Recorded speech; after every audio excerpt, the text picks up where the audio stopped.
Okay, book review. The Crooked Path, an Introduction to Traditional Witchcraft by Kelden. Okay, I've struggled with this book. Our friend Lady Poison lent me this book. She bought it from, I think it was Amazon. And she said it was abominable trash, I believe she said it was. Now, she lent me this book a while ago now. I think I've had this book for months because I've been slowly working my way through it and reading it. Most traditional style witches that I have met and that I know have all said that this book is absolute trash. Now, I'm not going to say that it is absolute trash because I don't necessarily think that it is. I want to say it, but I do see some merit in this book, okay? So the reason why it's taken me so long to read it and then give it back to Lady Poison, because I will be popping it into Lady Poison's house later on today, is because I was conflicted. In this book, you will find nothing new, okay? In other books on traditional witchcraft, more particularly Cochranite style witchcraft, which is not something that I'm an expert in by any means. I do know Cochranite style witches, those that have followed and extrapolated from Robert Cochrane's work. I know a bunch of those people. They all hate this book. But I'm not one of those people. I'm not one of those people that hate this book.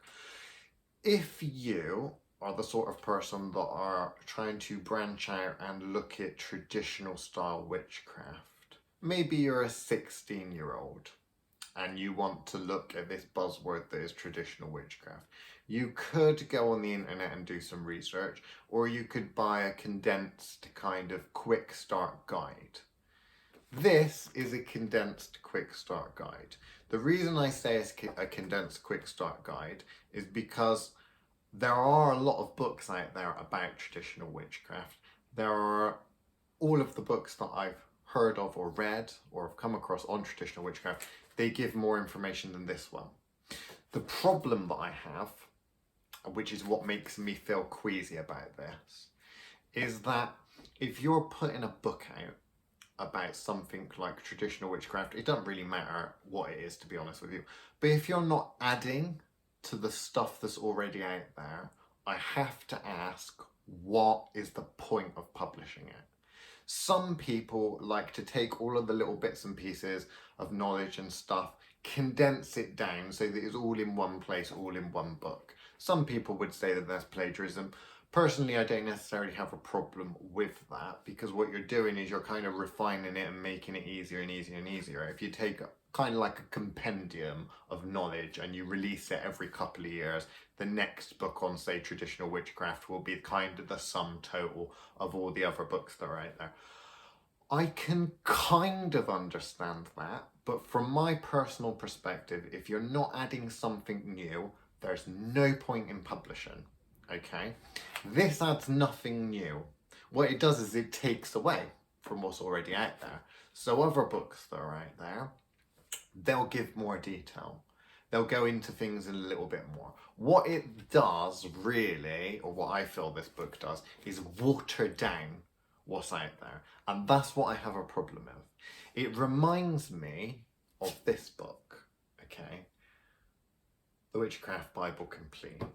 Why does it remind me of this book? Well, this book is a Wiccan book. This is a traditional witchcraft book. But what you see with Wicca is you see a bunch of people really trying to push it in the beginning, you know, the actual initiated Wiccans that are trying to experiment with a bunch of stuff, and then someone goes in and writes a book, and then that tradition, that thing, gets watered down into something like this, and then released. And then what you have is all of these buzzwords, like the Wiccan Read and such, that sort of crap, that comes out. These kind of things that people point to and they think, well, it's in that book, and because it's in that book, because it's in this basic book that becomes super popular, that's what Wicca was all about. Now, I'm not a Wiccan, and I never have been a Wiccan and never intend on initiating into any form of line of Wiccan, but I do have Wiccan clients.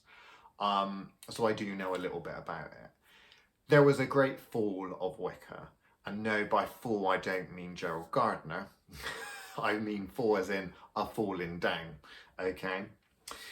What there was there was a kind of watering down type fall. So this tradition, this magical practice, Wicca, whatever it was, I know it's a religion, but that kind of thing, there were some real people that were pushing it and pushing it and pushing it. And all of a sudden it went kind of mainstream and fell down. And now it's kind of a joke, if I'm honest. I mean, where are all of these people that go around collecting crystals and calling themselves Wiccans, high priests and high priestesses, and can't magic their way out of a paper bag? I consider that to be a fall. Wicca could have been something, it's not, it's fallen down. I'm seeing that with traditional witchcraft now, because it's becoming a buzzword. There are no people that really want to actually practice. What they're doing is they're latching on to iconography and an aesthetic that are pushed by books like this. Oh, I want to be a witch. I know what I need to do. I need to make a stang. Why do I need to make a stang? Well, because the book told me to make a stang. The stang, all traditional witches need a stang. If you haven't got a stang, you're not a traditional witch. All of these kind of ideas come from things like that. It's a very, very specific to a specific tradition. The people within the tradition don't necessarily respect it because they see it as, well, as all watered down trash. But people latch onto it, and then all of a sudden what you'll have is what was originally a serious craft, traditional witchcraft, I know is a joke, and it is a joke. The word traditional witchcraft is a joke, okay? I'll explain a little bit of why I think that in a minute. But in terms of the fall of traditional witchcraft, we're taking something that was supposed to be serious, we're condensing it down and watering it down. Now what happens, as soon as you get a book, or one book, or a couple of books that come out where they water it down and they take away from knowledge and such that was already out there, that's watering down because you're putting less out there, okay? So if you're adding to the practice, then by all means publish a book. If you're taking what's already out there and removing stuff from it, don't bother, because you're actually harming you're actually harming the situation. Now what I see this book, Kelden, is we're actually calling it now, there are several groups of people that are referring to post-Kelden traditional witchcraft and pre-Kelden traditional witchcraft, because this is one of a number of books that have come out that kind of marks the end of the serious practice of traditional witchcraft. What it does is it kind of marks the, well, are you a pre-Kelden traditional witch? In which case, are you a serious survivalist style witch where your practice has developed from something in here? Or are you a post-Kelden traditional witch, i.e. something that you've just copied out of a book and you cannot extrapolate, you cannot add to, because you've learned it all from the book. The book gives too much away. You don't really have to add to it. You can pick little bits of symbology. You can pick little rituals and such like that. Now, I know a lot of traditional witchcraft. Some of them do the treading of the mill stuff because it kind of comes from the kind of Cochranite line. The vast majority of them don't. Do any of them use a stang? No, they don't. You know, all of these things that you're going to get from a book like this, and you're going to think, well, it's traditional witchcraft because of this, because it works with the spirits of the land and such. Well, no, they don't. A lot of traditional witches don't, okay?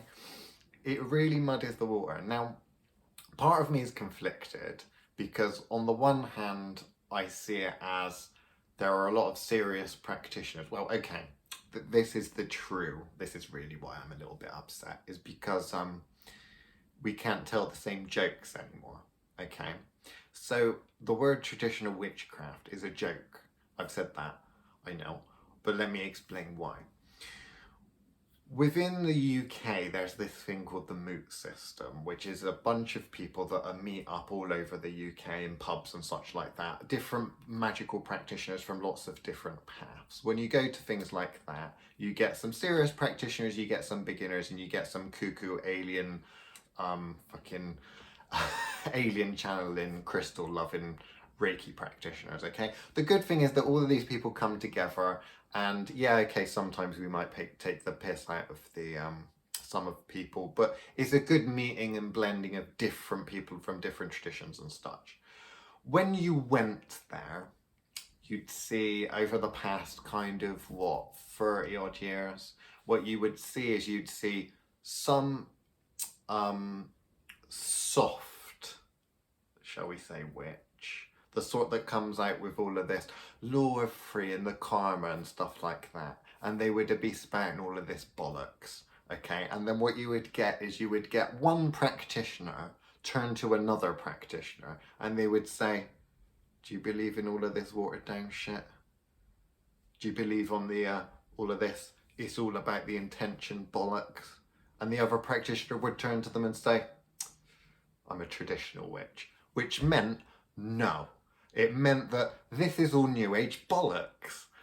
I do things a little bit more old school.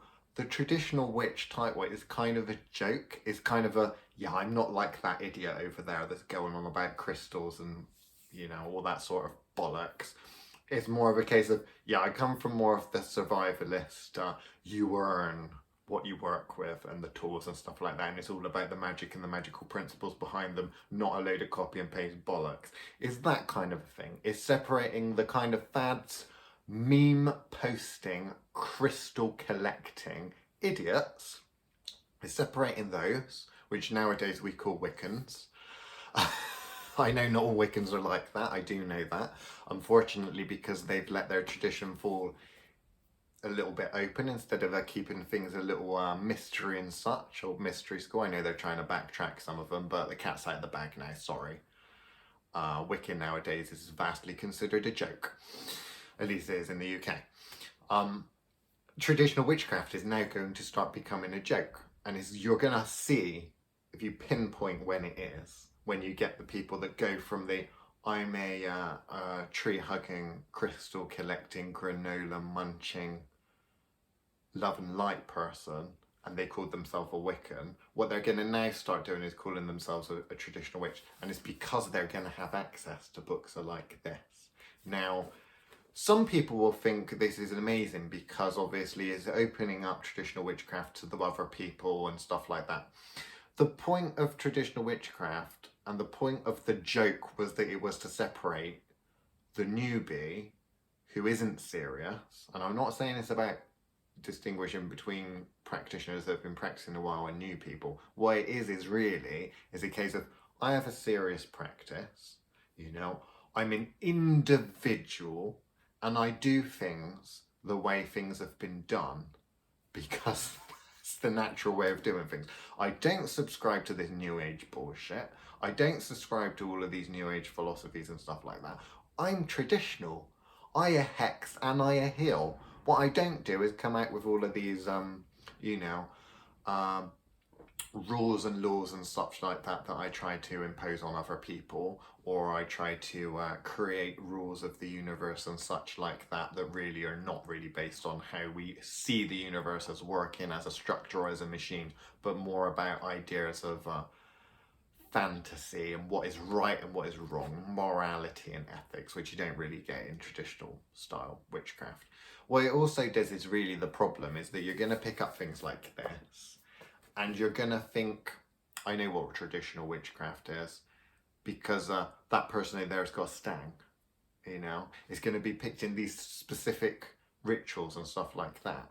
That's what people are going to be taking away, and they're going to be not really going into the heart of the situation. Now, the way witchcraft usually gets taught is the UK, and I speak for the UK, I'm not going to talk about other places in the world, but you have a bunch of people that practice. They might practice as a group, they might practice individually, but what they do is their magic is very, very much practical, okay? So let's dispense and ignore the Wiccan kind of stuff, and let's go instead for the practical operational style witchcraft that then, after you master being able to stand on your own 2 feet and get magic to work, you then explore the deeper constructs.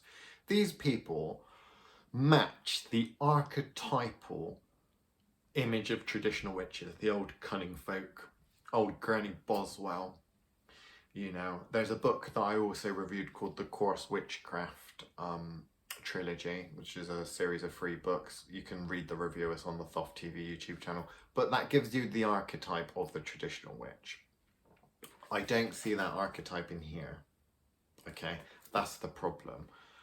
When people think of traditional witchcraft, what really ties us together is that archetype.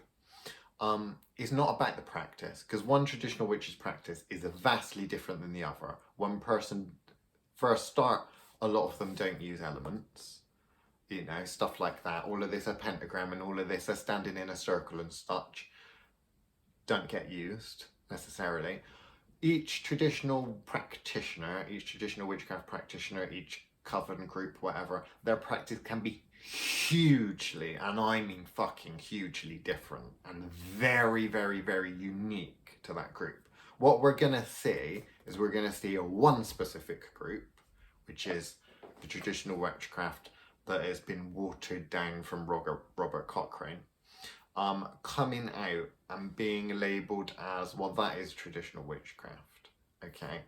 And I'm gonna predict that this is going to be happening over the next couple of years. And when you look back and pinpoint when this happens, it's going to be around the year this book gets released. Is this book going to be responsible for that? No. But what this book represents will be responsible for that. So I know I've gone off on a tangent, but that's mainly because so many people have been saying, oh my gosh, there's the fall of traditional witchcraft, we're going to have to find a new word. People are coming up with things like folk magic practitioner now instead of traditional witch, because I think the joke's over.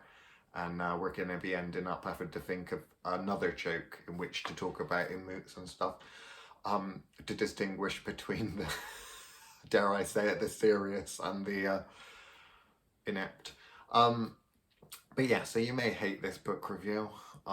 Again, I'm not saying I hate this, but I'm thinking that this is a symbol of what's to come. If you want to learn witchcraft and you've not read any other books on traditional witchcraft, you could get this one. However, if you've read other books on traditional witchcraft and you buy this book, you're going to be thinking, well, that didn't have anything in it. In fact, it had less in it than the other ones I read. So, Mr Kelden, who I think does also do YouTube and stuff like that, not saying that I dislike you, I'm just saying that on your next book, if you choose to write one, there's already beginner books out there, so please release something that is unique. Because if you want to add to witchcraft, don't just rehash the same stuff. Come up with something that no one's seen before and put that out. Because otherwise you're just copy and pasting. And this felt quite copy and pasted, if I'm honest with you. So there we go, there's the book review. I know that this is a super popular book amongst new people that are going into traditional witchcraft, so you're probably all going to form a lynch mob and dislike me, but I have to say, you know, I don't hate this book. I just see this kind of thing happening, and I don't know. It is what it is. If you don't like what I have to say, then you can always switch it off. I don't know why you're still listening. But if you also are one of those people that are starting to see this kind of pattern with, you know, things are swaying from, you know, traditional witchcraft groups and people online and stuff talking about serious magic to now traditional witchcraft groups now just being quotes from Gemma Gowrie books and memes are posting rather than any actual practice being added, is literally kind of turning into a bit of a copy and paste copy and paste culture as opposed to a serious kind of community, then unfortunately I know that a lot of people already are now not calling themselves traditional witches and want to call themselves something else. We're coming up with another joke. We won't be turning up at the moot and listening to a Wiccan saying about how spells are all powered by intention and that it's all about intention. Instead, we're going to be listening to some person standing up, claiming to have some sort of super knowledge on traditional witchcraft, talking about how the mysteries of the stang and such like that, and we're going to have to turn around and not be able to say, nah, I don't agree with that, because that's all bollocks. Because can't say you're a traditional witch, we'll have to say, well, I'm a folk magic practitioner, or I'm something like that, I don't know. Anyway, I know this has been a 20-minute rant, but there we go. I haven't done a book review for a while, and people want us to do book reviews, or they want me to do book reviews, because Chris is too, well, he's a bit more diplomatic than me. Rather than get a book review and say it's a load of crap, he tends to just put it to one side. But I did think that this is a discussion worth having, so what are your thoughts? Let us know. And that's it.